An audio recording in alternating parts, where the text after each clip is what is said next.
Kape po tayo mga kawaki, mga kabisnes.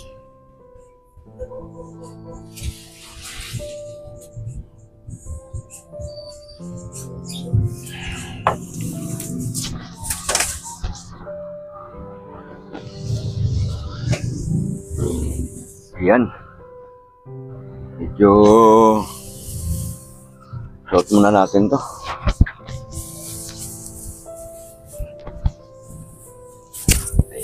Ayan. Para kahit papaano maayos yung mukha natin, mga kabisnes, mga kawaki. Ayan.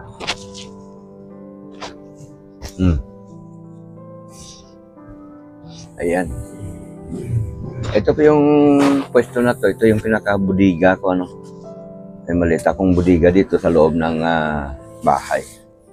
Ayan. Ito na yung talagang status symbol natin, mga kawaki. No, ayan.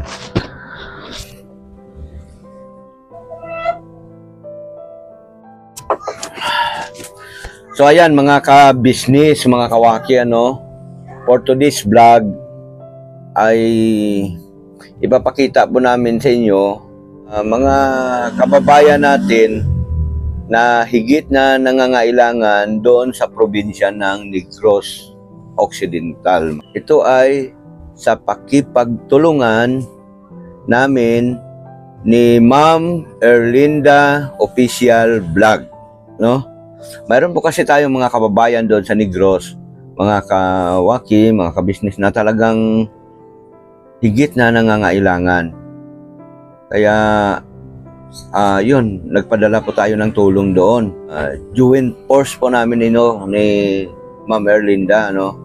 Ang mangyari kasi, mayroon po akong kapatid doon sa Negros na madalas na napapanood nila yung mga ginagawa nating pagtulong sa ating mga kababayan dito sa Metro, no? Ngayon, sabi niya sa akin, nakiusap siya na kung pwede sana makatikim din naman sila ng mga biyaya doon sa lugar na yon. Kasi nga, mga tao doon, nung mga nakaraan, inabot din ng malaking kalamidad. Kagaya nung mga nakaraang bagyo, yung mga bahay nila doon nasira kasi kubo-kubo lang din naman. At siyempre, dahil sa malakas ang bagyo na yon, nasira yung mga pananim. At hindi sila makapaghanap buhay ng maayos doon. At saka yung kanilang mga pananim ay nasira din. So, yun nga, nag-usap kami ni Ma'am Erlinda sa pamamagitan ng chat na magpaabot kami ng tulong pagmamahal sa kanila doon. At anong malay natin, baka dumating din yung punto na si Boss Ka-Business ay tumulong din doon sa kanila, no, para medyo malaking bahagi ng mga tao doon yung ating matulungan, no. So, shout out po kay Boss Ka-Business. Maraming salamat po sa support mo dito sa amin ni Ma'am Erlinda Official Vlog, ano. Mga kawaki, mga ka-business, kami ay humihingi ng suporta sa inyo, no. At matagal na itong plano. Ngayon lang na isa katuparan, mga kawaki, mga ka-business. Si Ma'am Erlinda po ay bago pa lang nag-focus sa pagbablog at sa pagtulong sa ating mga kababayan, ano. Kung napanood nyo nung mga nakaraang video natin, ay nakasama natin siya doon sa kanila ni ka-business na pumasyal nga, ano. At doon siya nagsimula na naisip niya na napakagandang gawain pala yung ganitong klaseng pagtulong sa kapwa nating mga mamamayan, mga kababayan natin na higit na nangangailangan. So, sa nakikita niya na yon, lalo siya nakumbinsi na tumulong sa ating mga kababayan. Palibhasa, nasa ibang bansa siya, no? Siya po siyang OFW, kaya ang naging sit up, kapag may kaukulang budget siya para doon sa pagkakawang gawa, iparating niya sa atin, para maipaabot din naman doon sa ating mga kababayan na dapat matulungan. Bali, ang mangyaring ito, ang gumanap dito sa pagtulong na yon ay ang aking kapatid na nasa Negros na si Apin, si Kaapin TV Official Vlog. Actually, hindi pa naman formal yung kanyang channel, pero siguro baka magpo-focus na rin siya roon sa pagbablog, kasi malaking bagay din yon doon sa amin. Dahil doon sa lugar namin, walang vlogger doon na gumagawa ng ganon activities, So yun, mga kawaki, mga kabisnes, umaasa kami na sana po panoorin yung video ito, suportahan nyo rin po para siyempre lalo kaming na-inspire kapag nakikita namin na sa ganitong simpleng pagtulong natin sa ating mamamayan ay lubos kayong sumusuporta, mga kabisnes, mga kawaki. Sana po patuloy nyo kaming alalayan. At sa inyong lahat, shout out po. Ingat po kayo parati saan man po kayo panig ng daigdig. Ayan. So, panoorin na po natin, mga kabisnes. Wikwi, wakwa, wakiwa, ayi, tira. Tao po. Tao po. Sulod lang, day. Gandang tanghali po. Sulod lang. Po. Eh,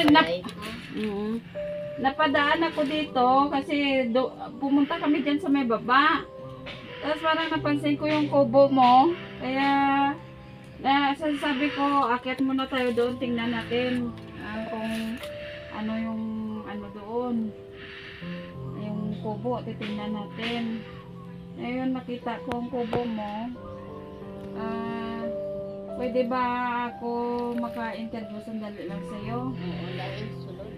Umaambon, kaya nakabots ako kasi umuulan.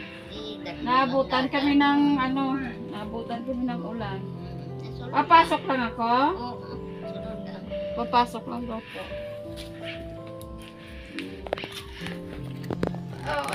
Kumusta ang buhay natin? Kaya mo ni day pigado. Bakit ka may sa may ulo mo? Ay, sakit ulo ko.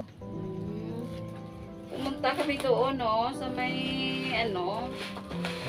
may baba, kaya may pinuntahan din ako doon. Napansin ko yung kubo mo.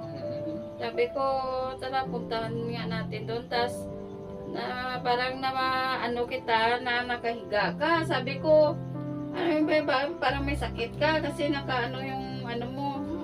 Ay, hilanat ko. Huwag ganit ko kapay kapangwa katangkong. Ay, amo na pangabuyan ko mo. Kapangwa ko tangkong, mahayday. Amo lang gimana. Ginadala ko sa may merkado para makadawat ko bukas. Makapakalman ko sa mga kapida. Nangunguha daw po ng kangkong para po dalhin sa bayan para pambili po ng bigas. Bakit po? Nasaan si tatay? Kumain na. Yung asawa niyo po, nasaan? Patay na ay. Matagal na po. Mm-mm. Matagal na pala kayong byuda. Mm-mm. Mga ilang years na po. Mga 8 na katuig.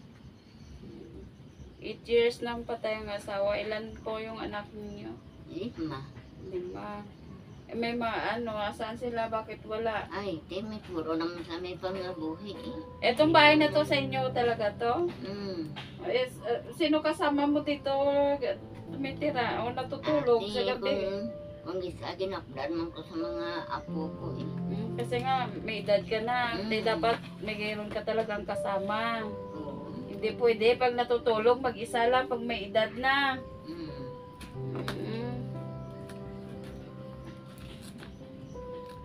Pag saan ka nangunguha ng kangkong? bahay ba, hindi kalayo eh. Dito pa rin sa ubos ang balay na namon dito, dito pag kalayo.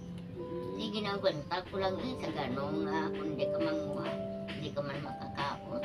Tapos wala man ko nagasalig sa mga kabataan ko, kahit sa kabataan ko, may pangabuhi mo.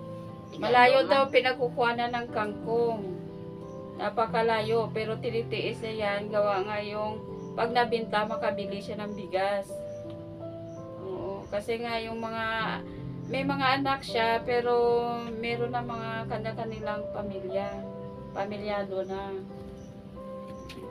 So, bali, pag nabinta mo yung kangkong, makakabili ka ng pagkain mo.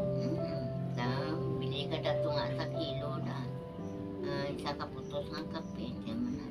Kada adlaw, kay amo na naglain pa matyag ko. Wala ko kapag makakatangkong. Guys, baka napagod ho kayo pag punta nyo doon sa Gahubag pa nga ako mga tiin. Kaya ganun, hindi ka nakakuha ng kangkong. Manang Di, nakapanangalian ka na po. Gindulungan naman ako rin sa kabataan ko sa kanon. Nakakaon naman ko rin. Ano to, inyong dalapugan? Ay, oo, manang dapugan ko. Tingnan mo. Tingnan mo, lagay, pakita mo yung dalapugan. Dalapugan. Pwede lang natin patingnan. Oo. Ito, ano to, may kanin?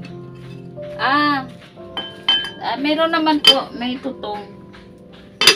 Mayroong tutong. O, ganyan lang po, kasimple ng bahay niya. Nandito na po ang lutuan. Balay Sa ko, kano. mga sin. Sin Ang ka. nakasaga. Init pa. Init.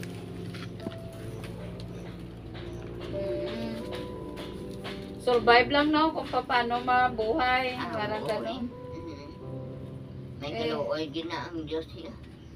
Sa ngayon, wala pang trabaho dito nga, parang may madaming tubo. Oo. Lugay, wala naman ko gawang brother na sa kampo. Kaya hindi naman ko nakasara. Hindi mo na kaya. Hindi na. Kaya. Ano to? Nang katre dito? Katry nga, guba na ni. Guba na ginapinan ko lang. Ayatiin, guba, maligani ko. Ilang taon ka na? Pwede makaupo? Oo, sige. Okay lang na. Ilang taon ka na?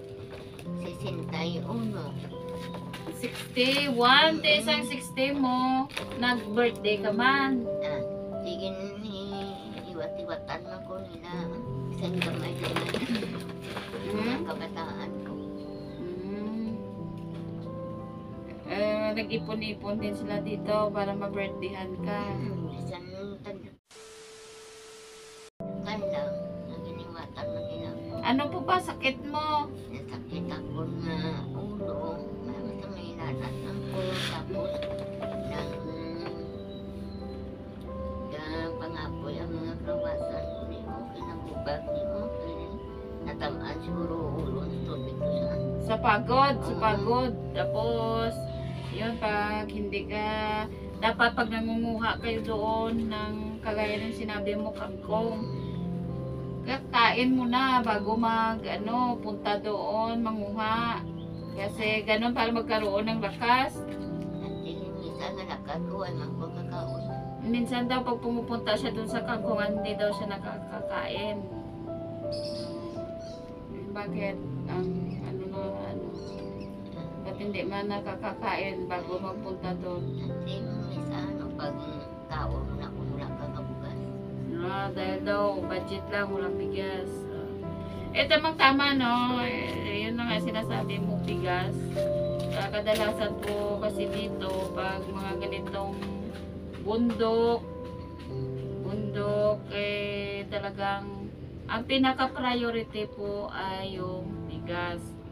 Kahit na wala pong ulam, makakakuha lang sila ng gulay kasi dyan sa mga bakod-bakod meron namang mga gulay ay talagang makakakain sila basta mayroon lang pong bigas. Kaya ito po ay isa sa mga naiisip namin na kung sino yung madadaanan namin na talagang karapat-dapat na kagaya sa inyo, kubo yung bahay nyo, wala kayong asawa, may mga anak kayo pero may mga kanilang ano na rin, pamilya, kaya hindi maibigay. Kung nagtutulong din naman sila, hindi sapat at hindi maibigay ang talagang yung makakaraos ka. Yung tama lang talaga ang kagaya yan, binibigyan ka ng bigas, ulam, mga ganon. Pero ano, minsan lang kasi nga may mga kani-kanilang ano din, mga estado na at wala ring sapat nga hanap buhay. Kung kailan lang din makatrabaho, ganon. Ibig sabihin ni ate. So, ang purpose po ng pag-ikot-ikot namin ay ito po, binibigyan talaga namin ang mga kagaya nyo na hindi makapagtrabaho, na talagang mabibigat na trabaho, ganyan lang, nangangunguha na ng kangkong para lang makakain. Kaya nadaanan kita, kaya nakatawag pansin talaga sa akin ang sitwasyon mo. Kaya nung na-interview kita, siguro naman ay karapat-dapat ka na talagang biyayaan ng para talaga siguro sa'yo ito. Kaya kasi nalingunan ko talagang kubo mo eh. Mabiyayaan ng bigas. Kali ito, bigas po ito na 5 kilo. Bigay po ito ng sponsor natin na nanggagaling po sa kay Ma'am Erlinda. Ma'am Erlinda kag kay Sir Wakiwak TV. Salamat kay Ma'am Erlinda kay kay Wakiwak. Damo din nga salamat sa bugas nga ginbigay nyo matulong sa akin.